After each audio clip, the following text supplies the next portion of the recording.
And joining us now on the Medi-Share guest line is Trent Meacham. He had a 9-year pro basketball career after playing college basketball at Illinois. He is currently an analyst on the Big Ten Network. He's also a speaker, writer, and podcast host. You can check out TrentMeacham.com. Trent, great to have you on Unpacking It. How are you? Bryce, I'm doing great. Thanks for having me. Appreciate it. Absolutely. And so we're having you on in the midst of a move. And so if people are watching the video version of the podcast, they might see some boxes. So appreciate you joining us in the midst of the craziness. And there it is. So there's a piano. Are you the piano player? No, Who's doing that? that was passed down. I'm not a piano player. I think I took 2 years when I was in third and fourth grade, but haven't touched it much since. So we're in the process of moving, so it's a mess, but it's exciting as well. Man, that's awesome. So today on the show, I want to share your faith journey and kind of what you're up to now. But let's begin with your basketball career. And so take me back as you're thinking about, going to college, you want to play basketball, but you decide to walk on at Illinois. So let's start there and share the story with the listeners.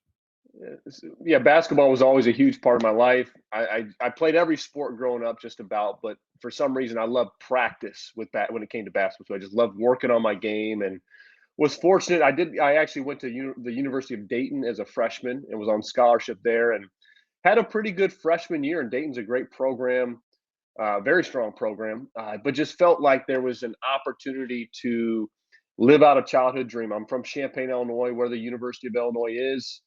And to play for the Fighting Illini, I just felt like after getting a taste of college basketball, wanted to live out that dream. And it was a risk in many ways, what I was kind of giving up. And so walked on to the team in Illinois, at least my first year there as a sophomore, and redshirted. Was fortunate to earn a scholarship and have a pretty good career and live out that dream and as an Illini, which was really special for me and my family. And then, frankly, I did something I never even dreamed of. I didn't really dream of playing professionally, and had an opportunity to play overseas, and not a great league initially in Austria. But my wife, we just got married. My wife was a far better player than I was, and we both played professionally our first year of marriage in Austria, and was able to progress and have a good professional career overseas for 9 years, and played in Germany, played in Italy, spent most of my time in France. Played multiple seasons in the Euro League, which would be the next best league after the NBA, and it was a great experience. And uh, been retired for about 3 years now, and it's great to continue to stay involved with the game. As an analyst, that's something new for me. So basketball has been a huge part of my life, and it was a true privilege to play it for so long. I miss competing, but it's great to stay involved. And I think the biggest thing is athletics can be such a tool for good things. So hopefully I'm able to do that in terms of running camps and writing and just being a part of the sports world. Amen. All right. So we a number of things we got to unpack a little bit further. So how did you meet your wife? And did you say she was also a player? So both of you guys were playing. Yeah, there's a lot to unpack. Yeah, I met my wife through her brother. Her brother and I were teammates on an Athletes in Action team, Christian sports ministry. We went to France, in fact, during our college years. His name Kevin Lish. He played at St. Louis University, and he actually played in the Olympics with Australia. He played in Australia for a long time. He's a coaching out there in the NBL, the professional league. And so Kevin and I were teammates, and our coach for that tour was an assistant coach at St. Louis University. And Kevin's sister, meanwhile, was on the women's team there at St. Louis, Teresa, and she could really play. She was Miss Basketball in Illinois and led the A10 in scoring. And Kevin was a great guy. And truthfully, there was just something different about Kevin that I really respected in terms of his faith and how he carried himself. And when I heard there might be some interest from his younger sister, it took me about a year to reach out to kind of take the next step. But being it was someone that wasn't close by, living in the same community as me. But about a year after Kevin and I met and were teammates, I met his younger sister, Teresa. And it was from there, we were engaged less than a year later. We got married right after college. She, in fact, graduated in 3 years. and didn't play her 4th year. We went overseas, and we've been married for 12 years now, 12 and a half years, and have 3 kids. So it's been a great ride, and just she was a better basketball player than me, but all around I feel like I married up. So I Hey, did I did pretty good in that regard. amen. Good for you. That's awesome, man. Well, all right. So there you were. You're playing basketball at Illinois. You go walk on scholarship. You became a captain. And at what point did you say, "All right, well, maybe I could go play overseas"? And because you mentioned that wasn't part of the dream, but how did that then become the dream? And how'd you last nine years? That's a long time. Hey, great questions. I think growing up in small college town, Big Ten country, that was my dream. And when I was in school, it was more just I was just focused on the moment and enjoying the moment, trying to make the most of it. Meanwhile, I'm engaged my senior year, and you start thinking about what's next, and both individually, but then it's not just me. It's I'm going to be married here, and for my future wife as well. What's next? I knew there were some opportunities, and agents reached out to me. It wasn't for much money or anything, but it was more of, well, let's try this out, let's give it a shot. I had no idea what to expect. In fact, at the time, my future brother-in-law was going to Australia. I was going to Austria. This sounds awful, but I didn't know what's the difference. It's like, hey, I just want to play, just kind of give this a shot. And was able to get my foot in the door. And it was great because my first year, the competition wasn't as strong as the Big Ten, but I got the opportunity to kind of work on my game and expand my game, and got to advance to better leagues, and really had a better pro career than I did in college. And very thankful to have stayed pretty much injury free, and even retire. I had opportunities to keep playing, and that's tough when you can still play, and you say, you know what, it's time to move on because of just different things. And also a big reason was my wife Teresa.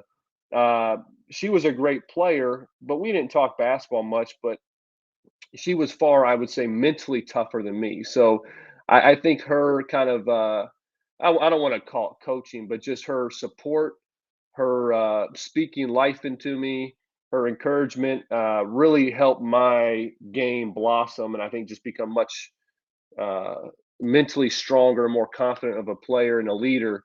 So she had a huge impact just in benefiting my game on the court. Man, that's cool. So, a lot of average basketball fans don't, especially here in the United States, don't understand the opportunities overseas for a lot of college basketball players to go over there, and guys that end up in the NBA that then get out of the NBA but want to keep playing. And so all those opportunities are there. So what do maybe average fans need to understand just about uh, what it's like, and the opportunities that are there, and even the standard of operation, and ultimately you ended up, I guess, in the French league. So that was a pretty good league. We know a number of NBA guys that are from France and guys that come over and that kind of thing. But what can you share with our sports fans that may not understand that? Well, I don't know if there's any standard of operation. I mean, it can be the wild wild west out there.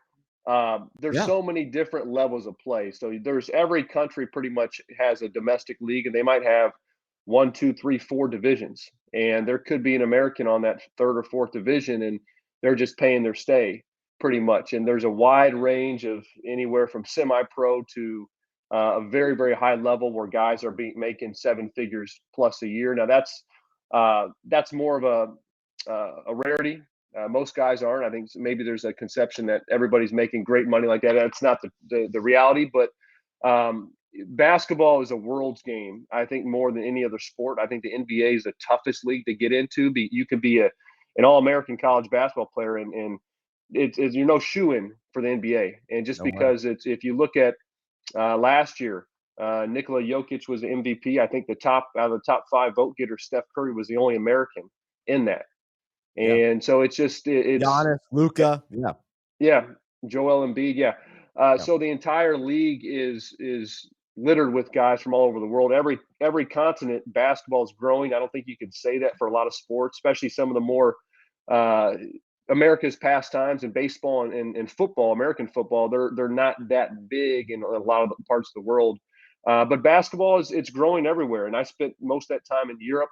As you mentioned, France is where I played about 5.5 of those 9 years.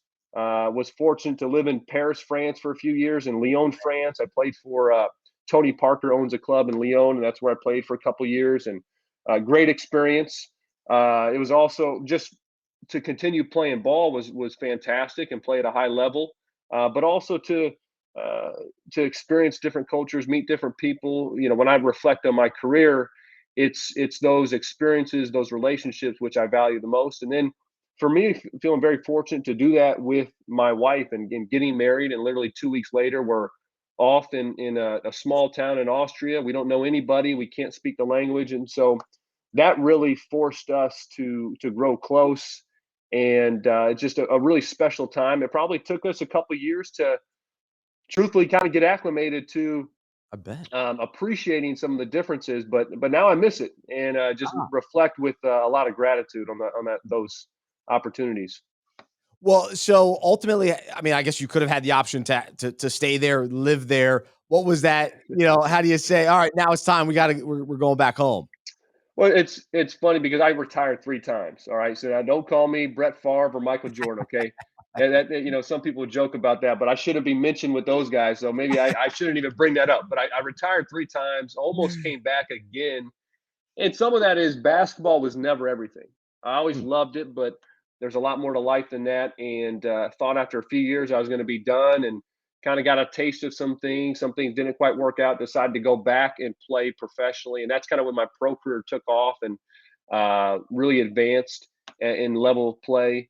And then my wife and I, we had twins in France, and it was just a really challenging pregnancy where my Hmm. wife was in the hospital for majority of the pregnancy, and our twins were a bit premature. They were in the NICU for a couple months, and thankfully they're doing great now at 5 years old. But that was a really challenging year, and in fact, I left towards the end of the season with a couple months left in the season, and we just felt like it was the best decision to go home and have some more support and do that together. And so we did that, and I thought I was done. And after being home for 5 months or so, we said, "Hey, you know what? Let's head back and play." And I had a stipulation with my agent. I said, "I'm not going to a place that's playing in 2 leagues." So Hmm. many years I'd play in a domestic league like France, but also an international competition. And so I was able to go back and play to a team with a team that's just in one league, and it was a great experience with our twins that were 1 years old at the time. Then we got pregnant. We got a third on the way, and some different changes. And we said, hey, you know what? Maybe let's have this baby in the States, have some more support.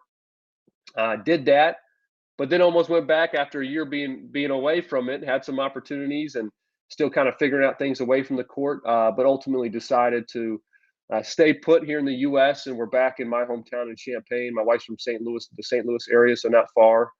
And kind of find our way. But it's been it's all part of the journey, and we're growing together. Amen. Gosh, that's a wild journey that you've been through, and so let's take a look at it from a faith perspective and the way that God's worked in your life throughout. Now, this sounds like some key moments that you've been through, you and your wife, and opportunities to trust God, and so how has your faith grown? And maybe we can kind of focus specifically on just your time as a pro and being overseas and some of the things that you've mentioned. What are some of those pivotal moments that jump out to you? First, I'd say I was fortunate to grow up in a family that we went to church, and I had a good understanding of who God was and who He is, and but it became real to me in high school, and that was through an injury. I was Mm. fortunate to be healthy throughout my college and pro career, but I had an injury in high school, missed a whole year. That, in terms of gaining perspective, that I can't base my worth, my identity, my life on a game, on this basketball. That's pretty fleeting. Was real when I would say I gave my life to Christ, and kind of took that personal, and now it's been a journey since then, and I'm still growing and learning. But the time overseas, I would say, uh, was really beneficial. One, for our marriage, as I mentioned, but also Europe and Western Europe is much more agnostic, atheistic than I would say the U.S. is, Mm. and where what my upbringing is. And so that force that can you can go kind of one or two ways with that when you're in a different culture, and that helped. I think it kind of helped fuel my wife and I to to dig in and do so together. And you also learn you're going to find community. You'll find believers around the world, and that's an encouraging thing, no matter where you're at. And so that was a big impact on I say my personal growth as a Christian, but also something that is just as a competitor and maybe as a guy that always felt a little bit outmatched, a little bit slower, a little bit weaker, smaller, whatever it might be. Stepping into competition like that, where I could have those doubts and insecurities, made me, uh, I think, come to God. It made me, force me to pray because I knew I was maybe out of my element, or at least that's how I felt, or that's a Hmm. and uh, and that I think helped fuel my need for God, because it didn't come easy, because I had to give everything I could, but also felt like, hey, with the power of the Spirit, I can be pretty good. Without it, I'm very average at best. And so that's been a part of my development. I'd say even then, moving away from basketball, where you don't quite get that competition, where the measurables aren't quite as clear. Um, I like doing things that kind of stretch my comfort zone, get me out of my maybe my safe zone. And so whether that's going on TV and some of the analyst work that I do, that's been a good thing for me, or speaking, anything that gets my juices flowing, where I feel a bit of edge and feel like, oh, this is this is meaningful, this is something that's worth it, has been a big part of probably my spiritual development. That's neat. And I think from I guess when I hear that idea of being overseas, and yeah, it makes sense. They're agnostic, atheistic, kind of maybe a culture. We've heard that about Europe and that kind of thing. And I haven't lived there, so I don't know that day in, day out. So what was that like from an opportunity standpoint? Conversations, people noticing something different about you. How did you approach that, whether it was with teammates or just kind of day to day life? That's a great question. I remember when we were in Paris, and the Paris newspapers did a special on like an American in Paris, and not that I was only a basketball player there, but even in the article, they framed it that I was open minded because of my beliefs in God, which I thought was just really interesting, because Hmm. in the western part of the world, I guess, or America, we would sometimes associate believers as being closed-minded. So that was just interesting, just getting maybe a picture of the difference in cultures. And this was almost 10 years ago, I guess, when that came out. So the world has changed a lot in 10 years. Hmm.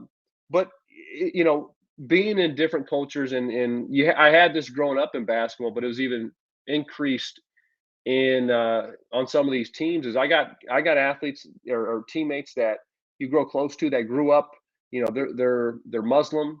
They grew up in Africa.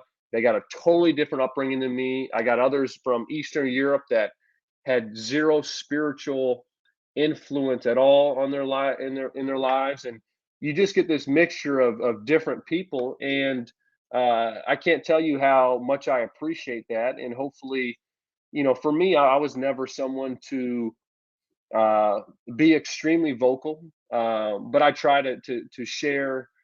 When you have something good to share, you want to share it, and so I try to do so when I feel like there's opportunities that make sense, and that can share, life changing things, something, to someone, and to share Jesus and who he is and what he wants to do for them.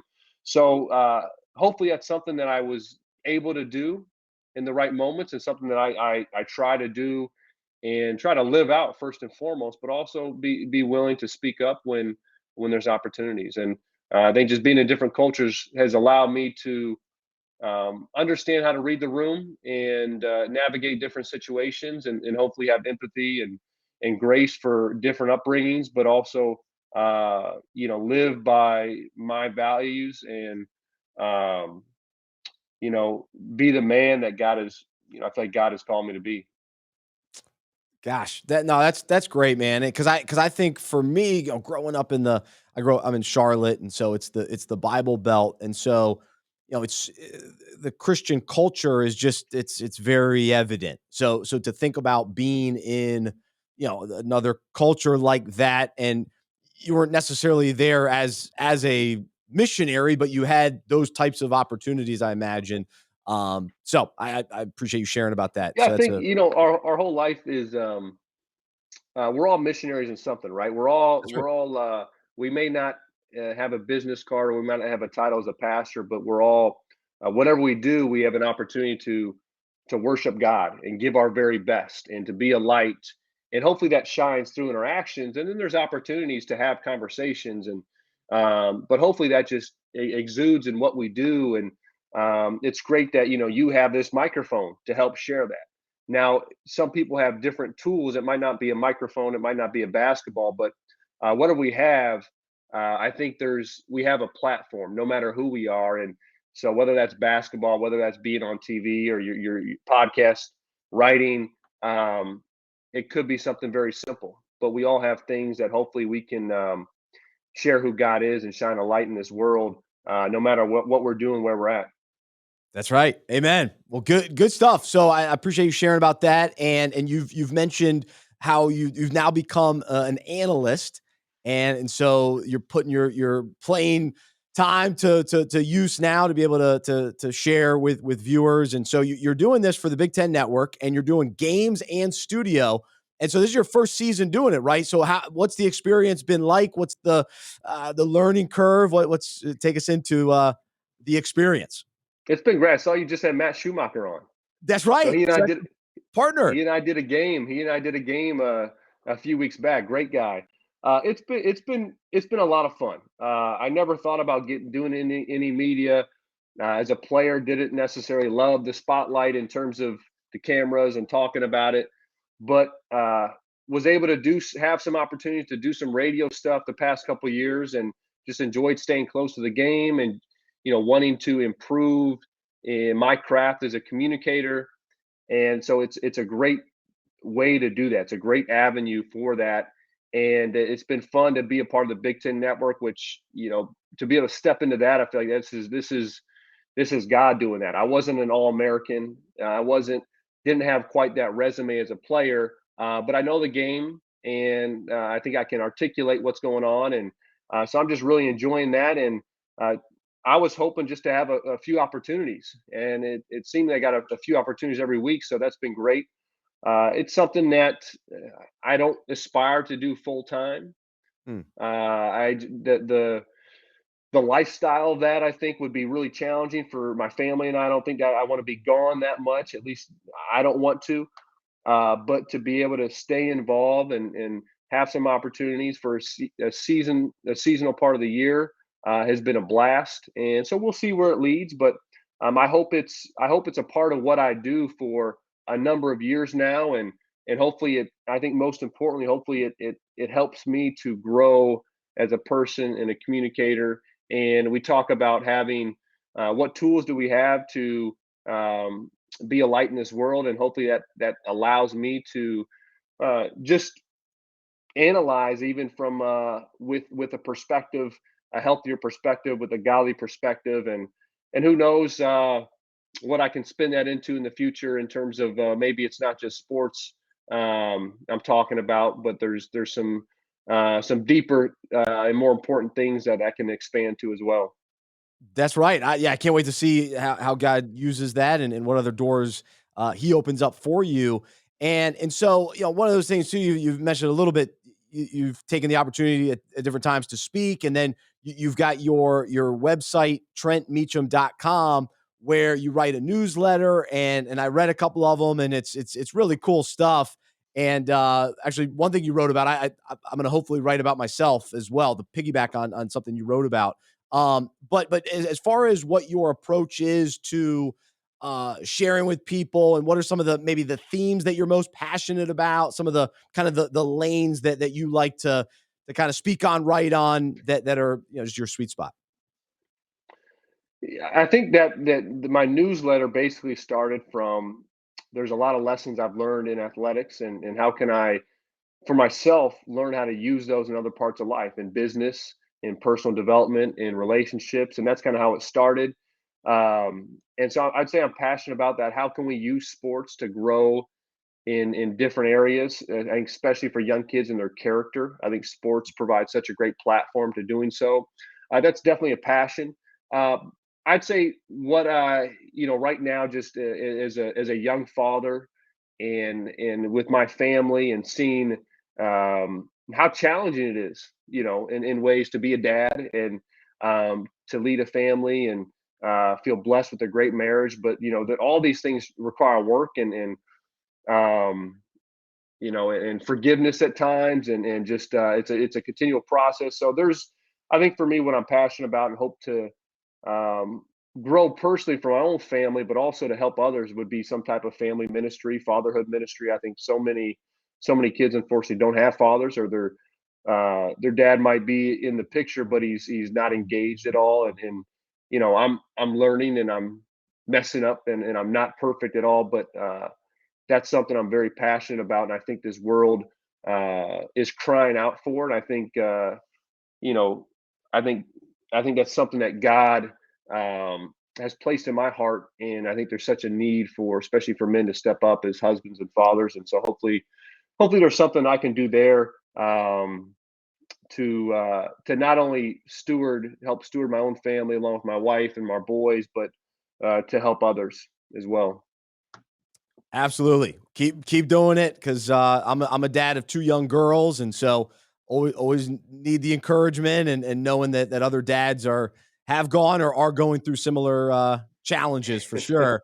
And Challenges so for sure. Yeah. yeah, so you're on the opposite end of the spectrum as far as having three boys. So I'm one of three boys. I'm the oldest. So I know from the experience as a son. Well, what's it like having three boys, and what's kind of the atmosphere like these days? If we're not wrestling or playing basketball, I mean, that's like it's super fun. It's a challenge for sure. Um, Great kids. My wife is incredible with them, and I think we make a good team. But you also see those things about yourself that maybe you don't love, and it's like, oh man, you can see those coming out in your kids. And um, but it's a loud house. It's a very physical house, and I grew up with two sisters, and so I never had Wow. that brother. But it's so much fun for me to see how close they are, and how they're just always, they're always touching. They're always, wrestling and tickling, and they're playing basketball, and for me, it's super fun. And but at the same time, it's our greatest blessings are our greatest challenges and responsibilities too. And every blessing that comes, and when I think of the biggest ones in my life, getting married, and having kids, they complicate life too. And so navigating that between career and family, and wanting to be all things to all people, which I can't be. I'm learning, but I tell you what, it's the greatest privilege I have, is being a husband and father. And so I'm learning, man. But it's something that I really really enjoy. Just feel blessed to, yeah, be these kids' dad, and have the family that I have. I'm with you. Fatherhood really is that and situation, to where it's a blessing and challenging. It's exciting and hard. It's fun and exhausting. So it's Frustrating, yeah. Oh yeah. yeah, it's all there. It really is. But yeah, God continues to grow me in the midst of it all, and I know He's doing the same for you, which is neat. Well, hey man, let's end on this note. So I was doing some research, and was looking, on Twitter and all that kind of thing, and I realized that you're a turtleneck guy. So multiple pictures with the turtleneck. Now, I haven't worn a turtleneck in a while. I don't know. I'm too fat of a neck. I can't do it. So take me into the turtleneck approach and your willingness to embrace it. I don't know if I'd consider myself a turtleneck guy, but I'll rock one. And I wasn't used to wearing, suits and that, but that's what I wear, on set when I'm doing the stuff with Big Ten Network. And so to change it up every now and then from just wearing a shirt and tie, the turtleneck is a different look, and especially here in the Midwest, it's cold. So I feel like it's fitting during the winter, and it's not too bad. Like, my mom forced me into turtlenecks a couple times when I was younger and hated it, but now it gives me a different look. And um, I've gotten some compliments, probably some others, that aren't feeling it, but so far, I'll still roll with it here and there. Hey, that's all right. I find myself being the sweater vest guy sometimes, and I question it, but I embrace it. So that's all right. So good stuff, man. Well, hey, enjoyed connecting with you and loved having you on the show. So really appreciate you you taking the time and sharing a little bit about your story. And I know it'll be encouraging to our listeners. So thanks so much, Trent. Appreciate it, Bryce. Thanks for having me on, man. God bless. Keep doing all this good work. Amen. Absolutely. Well, there's Trent Meacham joining us here on the Unpacking It podcast presented by Medi-Share.